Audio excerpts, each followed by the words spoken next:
সেনাবাহিনীর মধ্যম সারির এসব সেনা কর্মকর্তাদের সংগ্রহে থাকা কিছু গোপন অডিও ভিডিও ছিল আমাদের অনুসন্ধানের মূল পুঁজি। স্পর্শকাতর এসব তথ্য উপাত্ত নিয়ে আমাদের আজকের অনুসন্ধান।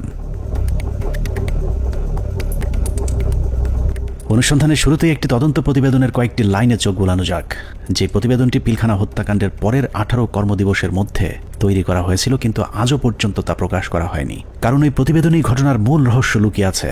যদিও মূল ঘটনার 50 ভাগও প্রতিবেদনে উঠে আসেনি, যে কারণেই প্রতিবেদনের সীমাবদ্ধতায় বলা হয়েছে তদন্তের স্বার্থেই কমিটি কয়েকটি সংস্থার প্রধান গুরুত্বপূর্ণ ব্যক্তিকে জিজ্ঞাসাবাদ এবং বিভিন্ন গোয়েন্দা সংস্থার নিকট হতে গোয়েন্দার তথ্য সংগ্রহ করা আবশ্যক বলে মনে করেছে, কিন্তু পর্যাপ্ত সহযোগিতার অভাবে কাজগুলো করা সম্ভব হয়নি। ফলশ্রুতিতে পর্যাপ্ত তথ্য প্রমাণ সহ এই বিদ্রোহ এবং হত্যাকাণ্ডের মূল ষড়যন্ত্রকারীদেরকে শনাক্ত করা এবং ঘটনার পেছনের মূল কারণ বা মোটিভ উদ্ঘাটন করা সম্ভব হয়নি। এছাড়া প্রতিবেদনের মন্তব্যে বলা হয়েছে তদন্ত কমিটির সংশ্লিষ্ট গোয়েন্দা সংস্থাসমূহ যেমন এনএসআই, ডিজিএফআই, র্যাব, সিআইটি এবং পুলিশের এসবিকে তাদের সংগৃহীত বিভিন্ন গোয়েন্দা তথ্য প্রয়োজনীয় প্রমাণাদি পেশাগত দৃষ্টিকোণ থেকে বিশ্লেষণ করে কমিটির নিকট সরবরাহ করার জন্য অনুরোধ করেছিল, কিন্তু বর্ণিত সংস্থাসমূহ হতে কোনো সহযোগিতা পাওয়া যায়নি। প্রতিবেদনের এই লাইনগুলো পড়লেই বোঝা যায় পিলখানা হত্যাকাণ্ডের পরপর গঠিত ওই তদন্ত কমিটি ঘটনার মূল রহস্য উদ্ঘাটন করুক, এটা সরকার কিংবা সেনাবাহিনী কেউই চায়নি। ওই প্রতিবেদনের মতোই পিলখানা হত্যাকাণ্ডের সবকিছুই আমাদের থেকে আড়াল করে রাখা হয়েছে। 2009 সালের 25শে ফেব্রুয়ারি সকালে পিলখানায় দরবার শুরুর পর থেকে 26 তারিখ বিকেল 5টা পর্যন্ত সরকারের পক্ষ থেকে যা কিছু করা হয়েছে সবই জিম্মি হওয়া সেনা কর্মকর্তাদেরকে হত্যার উদ্দেশ্যে, কাউকে বাঁচানোর জন্য নয়। 25 তারিখ সকাল থেকেই তৎকালীন প্রধানমন্ত্রী শেখ হাসিনা, 3 বাহিনী প্রধান, ডিজিএফআই, এনএসআই প্রধান, সামরিক সচিব তারেক সিদ্দিকী সহ সকলেই সেনা কর্মকর্তাদের হত্যার মিশন সম্পূর্ণ করবার জন্য শেখ হাসিনার তৎকালীন সরকারি বাসভবন যমুনায় অবস্থান করছিলেন। পিলখানার ঘটনায় বেঁচে আসা সেনা কর্মকর্তাদের একজন মোহাম্মদ জাহিদি আহসান হাবিব দরবার হলে গোলাগুলি শুরুর পর তিনিই প্রথম জেনারেল তারেক সিদ্দিকীকে ফোন করে বলেছিলেন তাদেরকে বাঁচানোর জন্য, কিন্তু তারেক সিদ্দিকী ফোন কেটে দেন। তারপর থেকে আর তারেক সিদ্দিকীকে টেলিফোনে পাওয়া যায়নি। আমাদেরকে যাতে সাহায্য করার জন্য, যাতে আর্মি যাতে আমাদেরকে হেল্প করে, তার জন্য আমি জেনারেল তারেককে আমি সাহায্য চেয়েছিলাম। আমি জেনারেল তারেকের সাথে জেনারেল শাকিলের কথা বলে দিয়েছিলাম আর্মিরা যাতে এখানে ইন্টারভেনশন করে, আর্মি যাতে পাঠায়, কিন্তু তারা কোনো আর্মি পাঠায়নি বা আমাদের কোনো সাহায্য করা হয়নি। পিলখানা থেকে বেঁচে ফেরা মেজর জাহিদের বক্তব্যের অনুরূপ তথ্য অপ্রকাশিত সেই প্রতিবেদনেও উঠে এসেছে, যেখানে বলা হয়েছে আনুমানিক সকাল 9টা 30 ঘটিকায় মহাপরিচালক বিডিআর স্বয়ং প্রধানমন্ত্রী, সেনাপ্রধান, মহাপরিচালক র্যাব এবং মহাপরিচালক ডিজিএফআই এর সাথে ফোনে কথা বলেন। এ সময় বিডিআর ডিজি সুনির্দিষ্টভাবে তাদেরকে জানান 44 রাইফেলস ব্যাটালিয়ন বিদ্রোহ করেছে। এছাড়াও অবরুদ্ধ অন্যান্য সেনা কর্মকর্তাগণ তাদের মোবাইলে সাহায্যের জন্য বিভিন্ন স্থানে টেলিফোন করেন ও এসএমএস পাঠান। আত্মীয় স্বজন, বন্ধু বান্ধব ও সহকর্মীদের তাদের অসহায়ত্বের খবর জানান। সাহায্য প্রত্যাশায় আটকে পড়া কর্মকর্তারা জানায় দরবার হল বিদ্রোহী জওয়ানদের নিয়ন্ত্রণে, আমরা বন্দী, আর কথা বলা যাচ্ছে না, দ্রুত ব্যবস্থা নিন, আর হয়তো দেখা হবে না, তুমি ভালো থেকো, আমার সন্তানদের যত্ন নিও, ইত্যাদি ইত্যাদি। প্রতিবেদনের এতটুকু অংশ পড়লেই বোঝা যাচ্ছে যে সকাল 9:30টায় প্রধানমন্ত্রী, সেনাপ্রধান, র্যাব ডিজি এবং ডিজিএফআই, এনএসআই সহ সকলেই বিডিআর এর ডিজি মেজর জেনারেল শাকিল আহমেদের পরিণতি কি হতে যাচ্ছে তা জেনে গিয়েছিলেন। তারপরেও কোনো পদক্ষেপ নেওয়া হয়নি। সাথে প্রায় 1 প্লাটুন আমার র্যাব ছিল, আমার সাথে আরো 2-3 জন অফিসার ছিল। আমি মেজর রাজনের কথা বলেছি, মেজর রাজন অলথু আমার সাথে ছিল, আমার সাথে আরো 2-3 জন পুলিশ অফিসার ছিল। মেজর জুলকার, তখন সম্ভবত সে ক্যাপ্টেন জুলকার ছিল, ক্যাপ্টেন ইয়াসির ছিল। আপনার ওইদিকে আমার 5 নম্বর গেটে মেজর আমিন ছিল, আমার টুয়াইসি, বর্তমানে সে প্রবাসী। মেজর আমজাদ ছিল, আমার সঙ্গে ছিল আরো আপনার এসপি শহীদ ছিল, আমার অ্যাডজুটেন্ট ক্যাপ্টেন খালিদ ছিল। তো অসংখ্য অফিসার, প্রায় 7-8 জন আমরা মিলিটারি এবং পুলিশ অফিসার সব মিলে প্রায় আমি মনে 7-8 আরো বেশি 10-12 জন আমরা 5 নম্বর গেটে ছিলাম। আমরা কিন্তু কমপ্লিটলি একটা অল্টারকেশনের ভিতরে ছিলাম। আমরা বারবার এই তৎকালীন আমি এডিজিকেই বেশি করে বলবো, কারণ এডিজি কর্নেল রেজানুর, আমি এখনো অবাক হচ্ছি যে এই ব্যক্তিটিকে কেন প্রশ্নের সম্মুখীন করা হয়নি। তখন কিন্তু সুযোগ ছিল তাকে প্রশ্ন করার, তখন করা হয়নি, কিন্তু এখনো কেন করা হচ্ছে না। এই ব্যক্তিটি কিন্তু আমাদেরকে বারবার বাধা দিয়েছে যে আমরা যেন ভিতরে প্রবেশ না করি। যে যমুনা ভবনের থেকে সে বারবার বলছিল এবং রেফারেন্স দিচ্ছিল প্রাইম মিনিস্টারের, যে উনি বলেছেন একটা আলোচনা হবে, কেউ যেন আমরা এখানে বিডিআর গেটে কোনো ধরনের আক্রমণ না করি এবং ভিতরে ঢোকার চেষ্টা না করি। ততক্ষণে সেনাবাহিনী এবং র্যাবের বেশ কয়েকটি দল পিলখানার বিভিন্ন গেটে অবস্থান নিয়েছিল। ভেতরের পরিস্থিতি ক্রমেই নিয়ন্ত্রণের বাইরে চলে যাচ্ছে সেই খবর তাদের কাছেও পৌঁছেছিল, কিন্তু তাদেরকে পিলখানার ভেতরে অভিযান চালানোর পথে বাধা সৃষ্টি করে রেখেছিল সেই একই জায়গা থেকে। রেজাকে সেখানে কর্নেল রেজানুর খান, র্যাবের এডিজি, সে থামাই দেয় যে কোনোভাবে, সে ঢুকতে পারে নাই। সেটা কিন্তু আমি বলতেছি অ্যারাউন্ড 9 AM আমরা আসবার আগে, যেটা আমাকে রেজা, আমি ওখানে যাওয়ার পরে 10:30টার সময় রেজা আমাকে ব্রিফ করে যে স্যার এই অবস্থা, আপনারা কি ঢুকতে পারবেন? তখন আমি জেনারেল হাকিমকে বলি, উনি বললেন যে না এখন ঢোকা যাবে না। CGS, chief of general staff, general Moeen তো তখন পতিতা হাসিনার কাছে বঙ্গভবনে বসে অপেক্ষা করতেছে আদেশ শুনবার জন্য, নিজে থেকে কোনো সেনাপ্রধান হিসেবে কোনো অর্ডার দেয় নাই। এখানে একটা জিনিস ক্লিয়ার করি, এই বিডিআর অপারেশনের সময় 3 জন, এটা তো আর্মির অ্যাকশন, এটা কোনো পলিটিক্যাল কোনো কিছু হওয়ার কথা না, 3 জনের কমান্ডের দায়িত্ব ছিল। একটা ছিল সেনাপ্রধান জেনারেল মঈনু আহমেদ, সে যেহেতু হাসিনার সাথে বসে আছে গণভবনে, তখন কিন্তু যমুনায়, গণভবন না যমুনায় বসে আছে। আর তার অবর্তমানে chief of general staff major general সিনাইব জামালি, তার আদেশ দেওয়ার কথা, হ্যাঁ ভিতরে ঢুকো। আর অন দ্য স্পট কমান্ডার একজন। এখানে আমরা অনেক অফিসার ছিলাম, কিন্তু সবাই কমান্ডার দায়িত্ব সেখানে পায় না। নিয়ম অনুযায়ী ব্রিগেডিয়ার জেনারেল হাকিমের অন দ্য স্পট কমান্ডার, 3 জনের একজনের কাছ থেকে যদি আমরা আদেশ পাইতাম আমরা ভিতরে ঢুকতাম। অনুমতি দিচ্ছে করে চলতে থাকে কালক্ষেপণ। 9:30 থেকে শুরু করে 11টার মধ্যেই বেশিরভাগ অফিসারদের হত্যা করা হলেও কিছু কর্মকর্তা পালিয়ে যাবার কারণে হত্যার মিশন অসম্পূর্ণ থেকে যায়, যা শেষ করতে সময় লাগে পরদিন বিকেল 5টা পর্যন্ত। তবে দরবার হলের সামনের হত্যাকাণ্ড শেষে খুনিদের প্রথম দলকে বের করে দেওয়ার ব্যবস্থা করা হয়। 12:30 পিলখানার 3 নম্বর গেটের সামনে বিডিআরের পক্ষ থেকে শতাধিক মানুষের একটি মিছিল বের করা হয়। এসব মিছিল থেকে বিডিআর জওয়ানদের দাবি দেওয়ার প্রতি সমর্থন ব্যক্ত করে জয় বাংলা, জয় বিডিআর, বিডিআর জনতা ভাই ভাই ইত্যাদি স্লোগান দেওয়া হয়েছিল। জয় বাংলা মিছিল করা ওই দলটি ভেতরে ঢোকার কিছুক্ষণ পর বেরিয়ে আসে সংখ্যায় দ্বিগুণ হয়ে। ধারণা করা হয় ওই মিছিলের মাধ্যমে খুনিদের একটি অংশকে ভেতর থেকে নিরাপদে বের করে দেওয়ার সুযোগ করে দেওয়া হয়। যেখানে আর্মির অপারেশন, আর্মির করবার কথা, সেখানে বিভিন্ন আওয়ামী লীগের পলিটিক্যাল লোকজন ভিতরে ঢুকতেছে যাইতেছে। এর মধ্যে আমরা দেখতে পাচ্ছি আমাদের কাছে অফিসারদের কাছে বাইনকুলার, তাপস, মির্জা আজম, নানক, শেখ সেলিম, এরা সবাই কিন্তু যাওয়া আসা করতেছে ভিতরে। এবং এর মধ্যে আবার দেখলাম কি ছাত্রলীগ যুবলীগ মিলে একটা মিছিল বলে ওই নিউ মার্কেটের গেট থেকে ঢুকলো, তারা 20-25 জন হবে। তারা ঢুকে ওখানে কিছুক্ষণ, পুরাটা তার দেখা যায় না।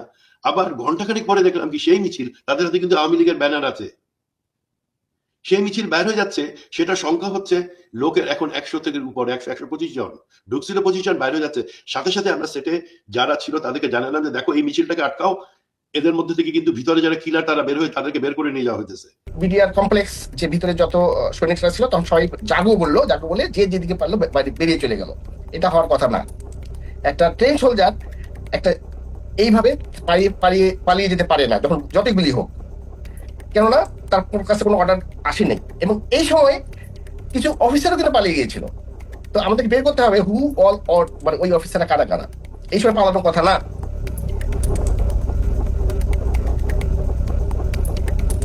দুপুর 1:30।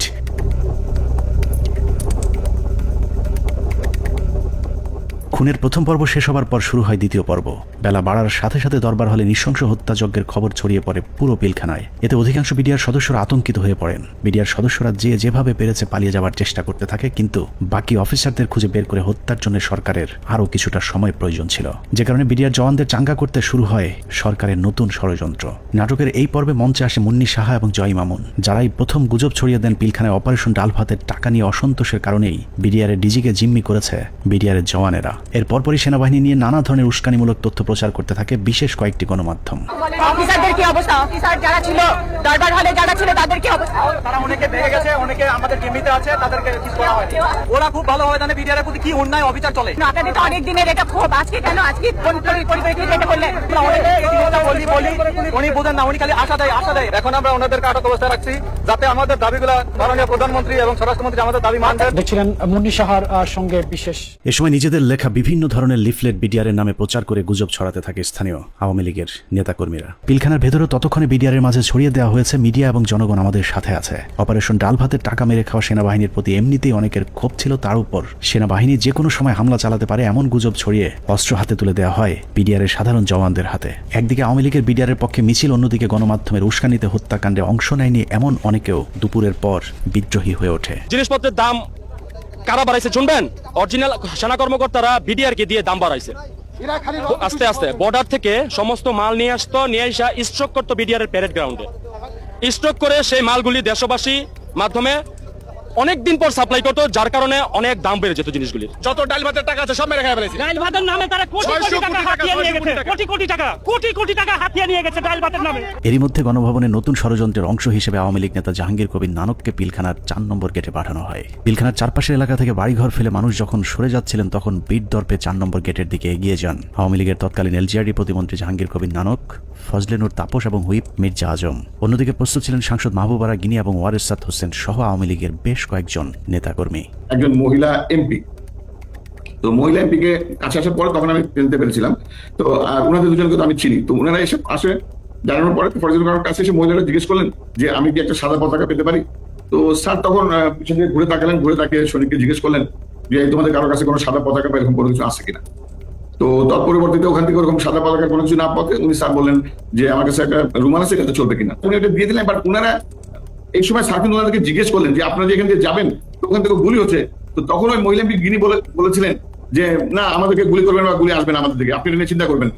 তো এই জিনিসগুলো কিন্তু কিছু সিগনিফিকেন্ট জিনিস, তখন এগুলো অর্থ বুঝি নাই যে ওনারা এইভাবে এত কনফিডেন্ট। বাট এগুলো যেমন পরবর্তীতে জীবনে আসার পরে আমি বুঝতে পেরেছি যে আচ্ছা এইটার মানে তাহলে এই জিনিসটা দাঁড়ায়। আওয়ামী লীগের ওই প্রতিনিধি দলকে পেয়ে বিডিআর সদস্যরা মনে করেছিল তারা হয়তো বিডিআরকে বাঁচাতেই এসেছিল, কিন্তু এটাই ছিল বিডিআরের জন্য সবচেয়ে ভয়ঙ্কর ফাঁদ, যেই ফাঁদে পা দেয় পিলখানা হত্যাকাণ্ডের পুরো দায় বিডিআরের উপর চলে আসে।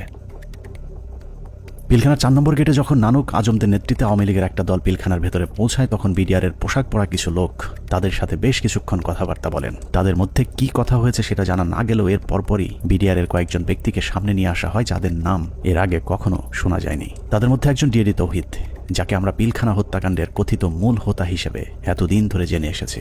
নানক আজমদের সাথে বৈঠক করা ওই দলটি ডিএডি তৌহিদ সহ কয়েকজন ডিএডিকে খুঁজতে থাকেন। বিডিআরের পোশাক পরা ওই দলটি ডিএডি তৌহিদের পিলখানার বাসায় গিয়ে তৌহিদের সন্ধান চেয়েছিলেন, কিন্তু বিডিআরের পোশাক পরা থাকলেও ডিএডি তৌহিদ সেনাবাহিনী নাকি বিডিআরের কর্মকর্তা সেটাও তারা জানতেন না। আমার বাসার সামনে নেম প্লেট ছিল তৌহিদ লেখা, জিজ্ঞেস করতেছে যে তৌহিদ উনি কি বিডিআর না আর্মি। আমি বলছি উনি বিডিআর এর র্যাঙ্ক কি, ডিএডি। ডিএডি কি আর্মির না বিডিআর এর? মানে ওনারা এটাও চিনে না যে ডিএডি র্যাঙ্ক আর্মি বিডিআর এ হয়, বুঝেন। তাহলে ডিএডি তৌহিদের পরিবারকে ভয়ভীতি দেখিয়ে তার অবস্থান জানা হয়। এরপরই প্রথমবারের মতো দৃশ্যপটে আসেন ডিএডি তৌহিদ, ডিএডি আব্দুর রহিম সহ বেশ কয়েকজন বিডিআরের সৈনিক, যাদেরকে বিডিআর বিদ্রোহের নেতা পরিচয় দিয়ে নিয়ে যাওয়া হয় প্রধানমন্ত্রীর সাথে বৈঠকে।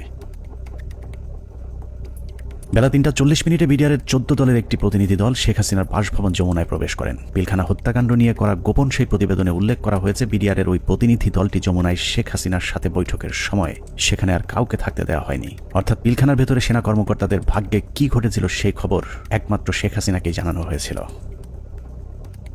যমুনায় বৈঠক শেষে বিডিআরের প্রতিনিধি দল গেটের বাইরে আসার পর অপেক্ষমান সাংবাদিকদের সাথে কথা বলেন। সেখানে নানান প্রশ্নের জবাব দেওয়ার পর ভেতরে কতজন শহীদ হয়েছেন সেটা নিয়ে জিজ্ঞেস করতেই ডিএডি তৌহিদকে সেখান থেকে সরিয়ে নিয়ে যায় জাহাঙ্গীর কবির নানক।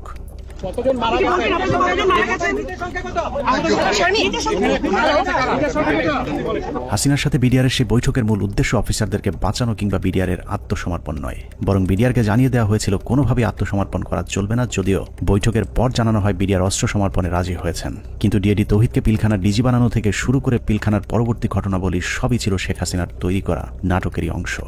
মাননীয় প্রধানমন্ত্রী তাদের আবেদনের পরিপ্রেক্ষিতে, বিডিআর সদস্য ভাইদের আবেদনের পরিপ্রেক্ষিতে আজকের ঘটনা সাধারণ ক্ষমা ঘোষণা করেছেন।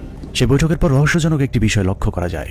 শেখ হাসিনা বিডিআরের প্রতিনিধি দলের সাথে বৈঠকে পিলখানায় আটকে পড়া নারী ও শিশুদের মুক্তির দাবি করলেও জিম্মি থাকা সেনা কর্মকর্তাদের মুক্তির বিষয়ে কোনো কথা বলেননি। ভিতরে যারা মহিলা, শিশু, সন্তানাদি নিয়ে যারা আটকা পড়েছেন হেডকোয়ার্টারের ভিতরে, তাদেরকে এই মুহূর্তে তারা যাওয়ার পরিস্থিতি ব্যবস্থা করে দিবেন। কেন শুধুই নারী শিশুদের মুক্তি চাওয়া হয়েছিল সেই প্রশ্নের উত্তর জানতে আমরা 2009 সালের একটি জিজ্ঞাসাবাদের অডিও শুনে আসব, যেখানে পিলখানা হত্যাকাণ্ডে অভিযুক্ত হিসেবে জাহাঙ্গীর কবির নানককে সেনাবাহিনীর বিশেষ একটি তদন্তকারী দল জিজ্ঞাসাবাদ করেছিলেন। যদিও সেই অনুসন্ধান আর চলতে দেওয়া হয়নি, তারপরেও সেদিনের জিজ্ঞাসাবাদে কি কথা হয়েছিল তার পুরো ক্যাসেটটি সেনাবাহিনীর একটি সূত্র আমাদের কাছে পাঠিয়েছে। এত বড় একটা নেগোসিয়েশন হলো, ডিজি এবং অফিসার বা ফ্যামিলিদের বেরিয়ে আসার ব্যাপারে কোনো স্টেটমেন্টও ছিল না, বা না বলছি যে আপনার মানে এটা নেগোসিয়েশন ডিলের মধ্যে এটা হলো না কেন যে ঠিক আছে তোমরা এটা রাখো, এটা ছাড়ো, অস্ত্র দাও, এই কন্ডিশন সবাইকে ছেড়ে দিল। না তাহলে তো কেউ যাবে নিয়ে আসবে বা ডিজির সাথে কথা হবে, আচ্ছা ঠিক আছে সাধারণ ক্ষমা হবে, কিন্তু তার আগে আমি ডিজির সাথে কথা বলে কিন্তু সেই পরিপ্রেক্ষিতে কিন্তু ওনারা ঢুকলেন মাননীয় স্বরাষ্ট্রমন্ত্রী মহোদয়। না ওইটা আমি বলতেছি যখন সাধারণ ক্ষমা ঘোষণার আগে লাস্ট একটা কন্ডিশন হওয়া উচিত ছিল যে আমি ডিজি যেহেতু আটকাছে বলতেছো, সুতরাং তোমাদের কাউকে পাঠাও, ডিজির সাথে আমি কথা বলে নিশ্চিত হতে চাই। মানে তখন কিন্তু অলরেডি দেশের 16 কোটি মানুষ কোনো না কোনোভাবে আন্দাজ করে ফেলছে যে ডিজি মারা গেছে। 4টার সময় মিনিস্টার অফিসে যখন আলাপ হয়, তা এই আলাপের মধ্যে ডিজির মৃত্যুর বিষয়টা আসলো না কি করে, বা অল ইন্টেলিজেন্স সোর্সেস মিস করলো কি করে, যে আপনার কোনো প্রেস ব্রিফিং এও এটা আসলো না অফিসার ফ্যামিলি? আপনার প্রেস ব্রিফিং এ শুধু জিম্মির ব্যাপার এসছে, বা ডিজি বা তার অন্যান্য অফিসারদের রিলিজের ব্যাপারে যারা আটক আছেন তাদেরকে পার্টিকুলার ডিজি কথা বলা হয়নি স্যার।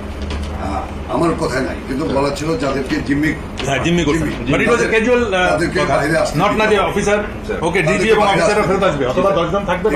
কিন্তু DG being the main centre focal point of clear, আমাদের কিন্তু প্রথমে আসলে ডিজি আছে কিনা এই জিনিসটা কিন্তু কোথাও কোনো প্রেস ব্রিফিং এ কোথাও মানে সাধারণ ক্ষমার আগে তো এই কন্ডিশন হইতে হবে, যেটা হত্যাকারী তো সাধারণ ক্ষমা পেতে পারে। অল এরকম কিন্তু আলোচনা হয়েছে, কিন্তু পার্টিকুলারলি যে বলা শুধু ওখানে বলা ছিল যে সকল মহিলা, শিশু এবং অফিসাররা যারা জিম্মি এই শব্দটা বলা হচ্ছে। আপনি বলেছেন যে সমস্ত মহিলা, শিশু, but you never talked about office DG এবং অন্যান্য অফিসার। স্যার আমি আপনাকে আপনার ভিডিও ক্লিপটা শোনাতে চাচ্ছি, একটু আমি দেখে। সেনা কর্মকর্তাদের মুক্তি না চাওয়াটা কোনো ভুলবশত ঘটনা নয়, বরং শেখ হাসিনা জানতেন ওইসব কর্মকর্তাদেরকে এরই মধ্যে হত্যা করা হয়েছে, যে কারণেই তাদের মুক্তি না চেয়ে বরং নিহত সেনা কর্মকর্তাদের লাশ গুম এবং বেঁচে যাওয়া বাকি কর্মকর্তাদের খুঁজে খুঁজে মারার জন্য আরও কালক্ষেপণ করা হয়েছিল। সে কারণে বৈঠক শেষে বিডিআরের সদস্যরা পিলখানায় যাবার পর আবারও নতুন করে গোলাগুলি শুরু হয়।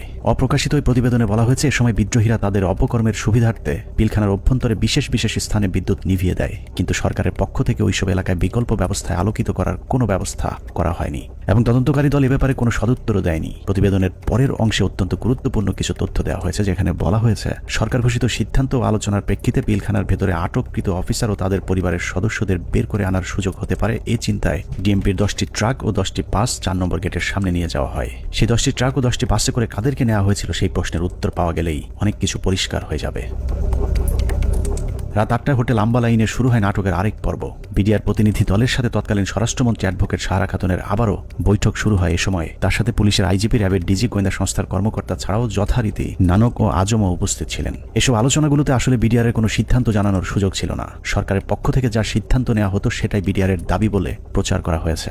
ওই মিটিং শেষে গণমাধ্যমকে আবারও জানানো হয় বিডিআর অস্ত্র সমর্পণে রাজি হয়েছেন, তবে সেনাবাহিনীর কাছে নয়, তারা পুলিশের কাছে অস্ত্র সমর্পণ করবেন। কথা মতো রাত 1টায় স্বরাষ্ট্রমন্ত্রী সাহারা খাতুন, আইন প্রতিমন্ত্রী অ্যাডভোকেট কামরুল ইসলাম এবং পুলিশের মহাপরিদর্শক সহ আওয়ামী লীগের কয়েকজন নেতাকর্মী একটি বিশেষ গাড়ি যোগে পিলখানার ভেতরে প্রবেশ করেন। আওয়ামী লীগের প্রতিনিধি দলের পিলখানায় যাবার মূল উদ্দেশ্য কি ছিল সেটা পরিষ্কার হয়ে যাবে তাদের সন্দেহজনক কিছু কার্যক্রম দেখলেই। প্রতিনিধি দলের প্রথমেই সেনাবাহিনীর জিম্মি থাকা কর্মকর্তাদের খুঁজে বের করার কথা থাকলেও সাহারা খাতুন সহ প্রতিনিধি দলটি কয়েকটি বাসায় গিয়ে মাত্র 15 জনকে উদ্ধার করে নিয়ে আসেন।